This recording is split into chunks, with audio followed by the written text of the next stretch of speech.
हा या ठिकाणी जो लागलेला पंप होता तो CRI कंपनीचा पंप होता। तर बघा, कंपनी ज्यावेळेस इन्स्टॉलेशन करते त्यावेळेस आपण याची पूर्णपणे हलगर्जी करतो। तर या ठिकाणावर कंपनीनं फक्त 1.5 ते 2 फूट हे पोल हा जमिनीमध्ये रवला होता। तर बघायचं झालं तर हे पूर्णपणे कालचं वादळ झालं हिंगोली साईडला, हे तर भरपूर नुकसान झालं होतं। याच्यामध्ये सर्वच शेतकऱ्याचे सोलार पंप अगदी रोडपर्यंत जाऊन पडले होते।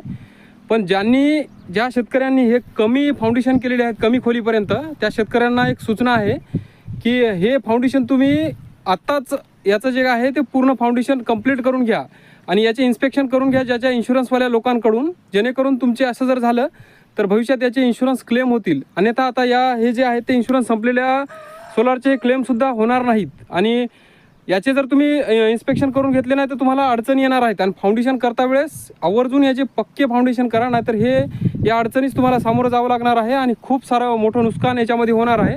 त्याला कोणी